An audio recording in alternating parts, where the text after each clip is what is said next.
Namaste. Welcome, beautiful souls. Welcome to episode 1 of Walking the 36 Decans with Sadhana 2026. This is a very special practice for me, one of deep self reflection.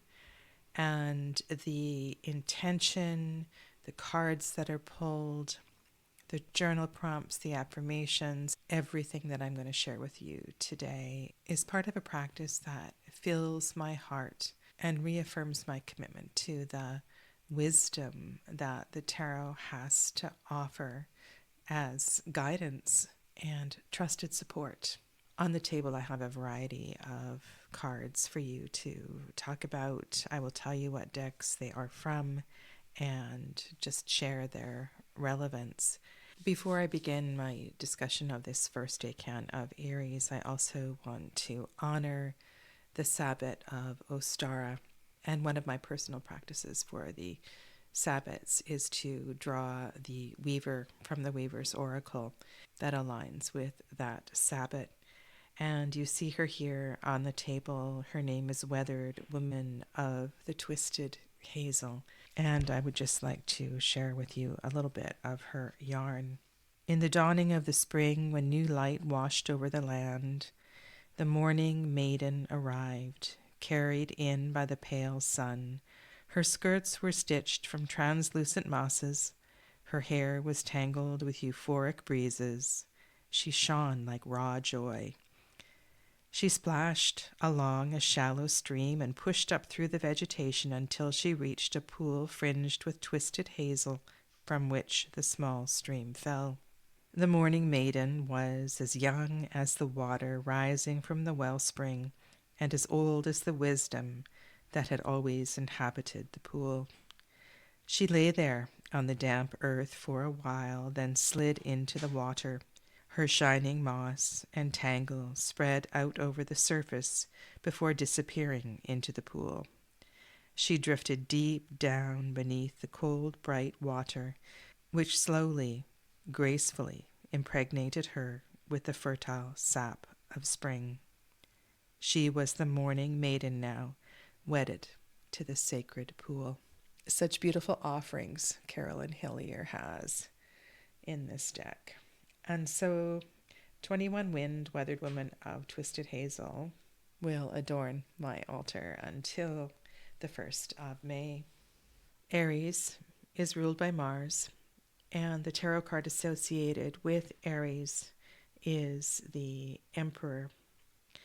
And I have chosen in the center the Emperor from the Marielle Tarot. This is one of my all-time favorite Emperor cards, one that depicts an incredible amount of wisdom. I feel that in embracing this energy, that there is a gift of wisdom that is to be shared. And there's a gift of responsibility that is also part of the process of embracing this particular archetype. Arthur is here on the table. Many of you followed my series that I did, incomplete as it is. It was just a wonderful experience to go through those Arthurian tarot decks. Aries is ruled by Mars, and the Mars card in the tarot is the Tower. And this is a Tower card that really spoke to me. Part of the story goes that the dragon was contained or jailed in the subterranean part of Vortigern's castle. And I can only imagine the noise, the reverberations when the dragon was released and how that impacted everything else around it. This is one of the tarot cards that I really feel the energy of the Tower, and of course there are plenty of favorites. I have shared many of those with you, and if you're interested, be sure to check out this video up here. Perhaps I am an anomaly. I feel grateful for the energy of the Tower. It has rocked my world on more than one occasion. And when this card arises in a reading for a client, I know that the holding of space is not going to be easy for this transition. And yet, we're not asking about a reading here. This is an observation of a particular 10 days of the year where we are asked to reflect upon the potential that this card has to offer. And I think, though the Tower is certainly not a primary card of this particular decan, of this particular sign, it is an underlying energy of all of these cards as the ruler of Aries. And so one of the things I want to be mindful of is that I am open to transformation as this year begins. I also want to remind myself that Mars entered the third decan of Pisces and is part of the story of the final decan of Pisces. So this energy of Mars has been here stirring things up and wanting us to act, wanting us to be a very strong version of ourselves. And I have been contemplating a number of journal prompts and affirmations, and I'm going to share some of these with you today.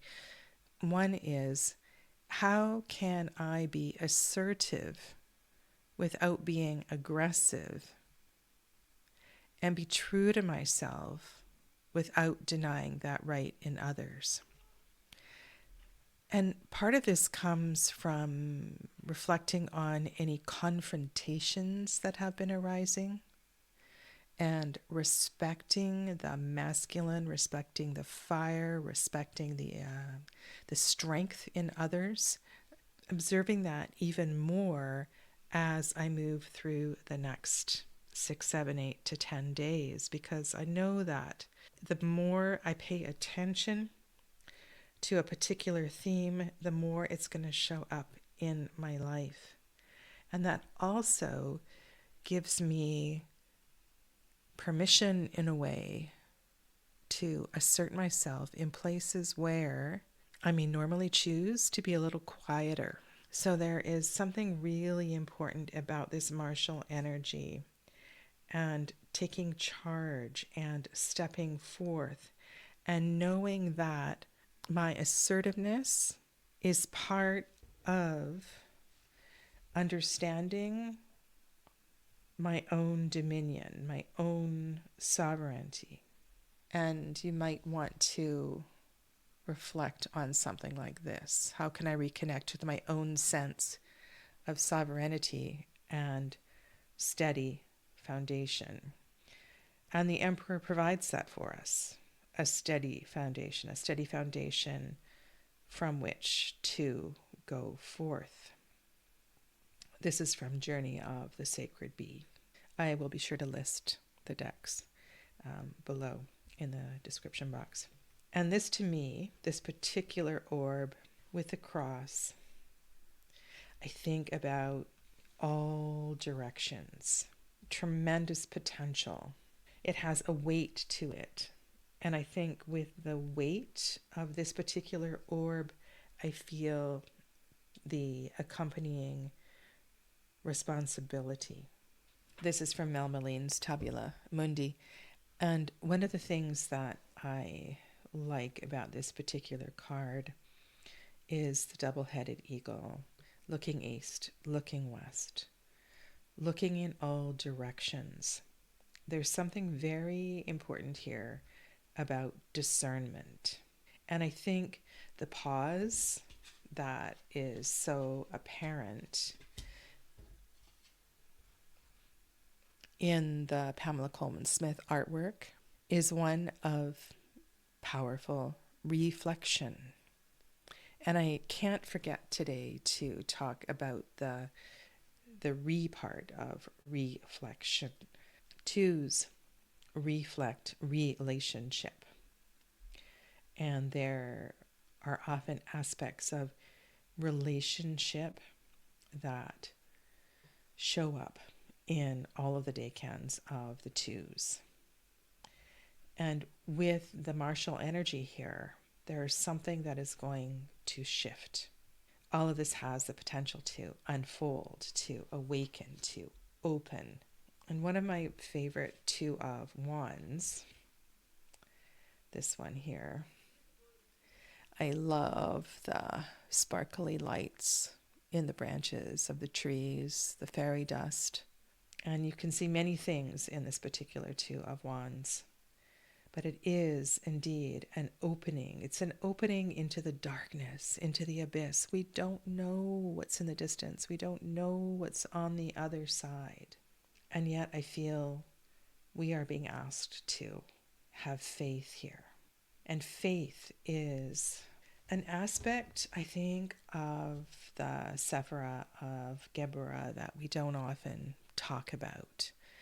And this energy is one that I commonly feel as a spiritual warrior, one who is willing to fight for their own personal freedom. And ultimately, I feel that's what Mars is about. It's about claiming this sovereignty so that I indeed can be free. And part of that is knowing who I am, understanding who I am, deeper understanding of my life purpose and so forth. Now, this is the middle decan of the Queen of Wands. The decan where perhaps she is, or they are, the most comfortable. They are entirely at home in the heat of the Mars fire connection here.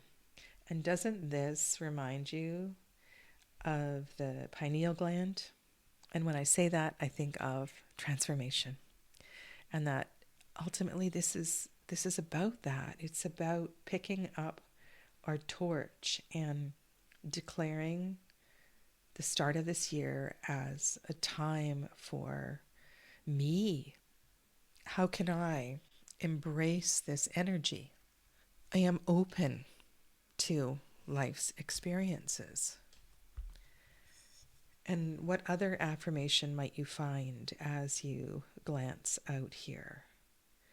You know, you head out into the great wide world, and yes, you know, there's discernment and perspective and maybe a bit of intuitive perception as well too. And that requires a tremendous amount of courage. And another aspect I think that we don't often talk about in terms of the tarot is sexuality or sex drive, or maybe that's more about comfort in one's own skin. That I stand in a place where I am 100% comfortable with who I am. And my own sense of sovereignty is based in my self-identity. And I think that is all a part of the story. So that indeed I can go forth from a place of tremendous security. Marie White writes that the emperor imposes order and harmony on the elements. And couldn't we say that this is me demanding balance in my life? And that is also another really important keyword for all of the twos, all of the decans where we have a 2 minor arcana. He is the manifestation of spirit into earth. And while the emperor is not part of the second Sephira, and the empress is not the third Sephira, that is the home of the kings and the queens, you could certainly connect that particular statement to the emperor being Keter, manifest, as the kings are in the Sephira of Hokmah. Like King Arthur or the Fisher King of legend, he is the land. He and the kingdom are one, as if his own body were divided up into mountains and plains, oceans and deserts. The fate of the land is his fate. And when I think of the Fisher King and I think of those legends, and I think it's funny that I read this after I had chosen the Arthur card for this arrangement of cards that I'm sharing with you today. I think about how important this strong foundation is for our wellness. And so in this first 10 degrees of Aries, I wish you the strength and the impetus of the Emperor and Mars. I wish you the confidence and the beauty of the Queen of Wands and the courage to go forth into the unknown. Ostara blessings to you all, and may you embrace the alchemy of spring and be renewed by the magic of this new season. Namaste.